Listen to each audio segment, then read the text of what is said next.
Good morning, y'all. We're at about 6:30 this morning. So yesterday I had a meeting with Gimba, and I wanted to talk about kind of what that meeting was like and what I'm working towards, and kind of what my next steps are, and I'll just kind of document what this is and how I'm working through it. So Gimba is this company that helps you to get products made overseas, right? And I looked at having some of my furniture made overseas to help not only speed production but to improve margins. And again, while I don't necessarily want to do this, it's just the nature of manufacturing today, and the fact that labor is too darn expensive, and there is not enough talent out there to make the kind of furniture we make here at the Resplendent Crow. In many cases, not every case, but in many cases. So anyway, I talked to this gentleman. He's actually, I believe, is based in Austin, and they have a network of tons of factories, right? And these aren't the people that actually manufacture this stuff. They're kind of the liaison between the Americans that need things produced overseas and then all the manufacturers abroad. So what I did is I talked to this gentleman and kind of go over here to my email. And these are the various emails that I've had with these people overseas, right? So I started this conversation on Christmas when I was in Hawaii and set up this meeting for yesterday. And we kind of had a face-to-face and kind of went over what I'm trying to do. I sent him some drawings and some pictures of some of the stuff that I was looking to have fabricated. And they are very interested, and they definitely want to help me to do this because obviously that's their job. But what I've learned is that basically what these people do is they will take your ideas and your things that you're already making or want to get made, and they can help you with the engineering side, right? Like if you need help, coming up with the best process to make your product, they're going to help you with that.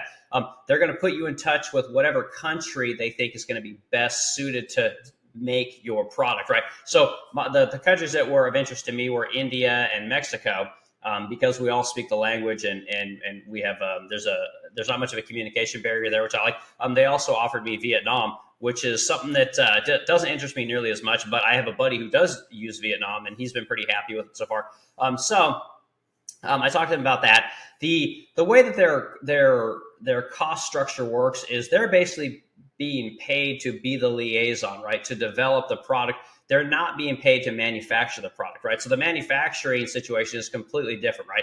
They're going to develop the product with you, set you up with the particular factory, their engineering team, all these kind of things.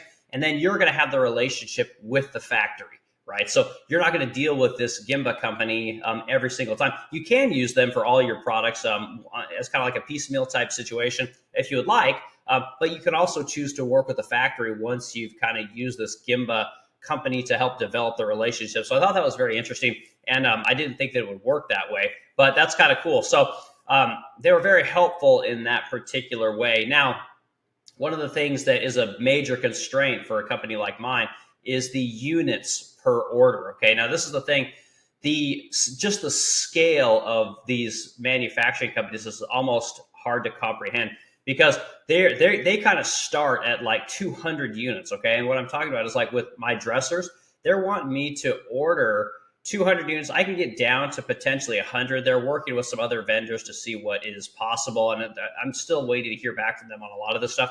But the amount of pieces that you have to purchase is just wild. So basically, my job, if I want to move to foreign outsourcing, is I have to be able to order enough pieces to make it worth their while to get the cost down enough for them to containerize it and send it to America. So there's a big gap there between, like I said, my sales and their production rate.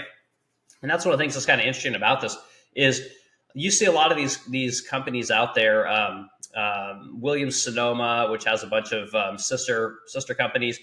You have like this Modern Histories, this new one that we're looking at.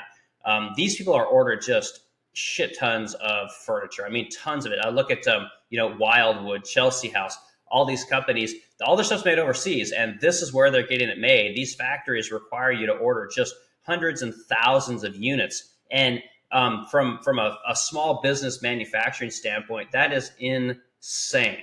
I mean, I sell I don't know 500 pieces a year. I've sold 1,000 pieces a year. I've sold, with all the refinishing that I do, I mean, I've done more like 1,500 pieces a year. But the idea of needing to order 200 dressers is wild, because that means that I have to basically change what I'm doing, which is trying to figure out my manufacturing and get my manufacturing costs down, to basically increasing my sales model, right? Like, I need to be selling more furniture so that I can get into this higher margin, lower labor pool that's available overseas, right? So it's kind of, this is messing with me a little bit. So anyway, so the other thing is the cost structure. So the way that the cost structure works for these companies is, again, they're being paid to develop your product, be the liaison between you and the factory, and get you in with these factories, right? So the way it was laid out to me is, if I wanted to develop, say I want to develop a dresser, okay, a dresser is going to run me anywhere from $7,000 to maybe $8,000 or $9,000 to develop that product. Okay, I develop it, then we have the actual cost of manufacturing, shipping, tariffing, all these kind of things, re-importing, and that's set up with the factory. That's completely different. So just the initial cost to develop that product, yes, is like the $7,000 to $9,000 range. Now, if I wanted to develop a piece of hardware, which I currently already do, but if I wanted to use this company, I'd be looking at probably like $2,500 to develop a piece of hardware, right? So I thought I'd make this video real quick just to kind of give you guys an update on how this process is kind of working, and I'll continue to do updates on this stuff as this information comes in about exactly what the factory wants to charge, what the minimum orders are for these individual factories, where these factories are, and we'll talk more about this. So look forward for more updates on this particular series. I just thought that I'd make this real quick this morning as kind of a quick little video that I can put out there to give my followers something to kind of look forward to and to kind of see what I'm working on. Also today, if you're still watching this, I have my CNC cut dresser is done, so I'll be doing some video on what that dresser looks like, what the quality is like. I'll do a quick little video on the machine that we use to actually cut this. And anyway, it'll be kind of an interesting little video. So look forward to that coming down the pipeline probably this weekend. So I hope everyone has a good day, and get after it, man. It's really cold here in St. Louis, but we got all the heaters going. We got the turbo heaters going. We got the gas heaters going, and we're just grinding away. So have a great day.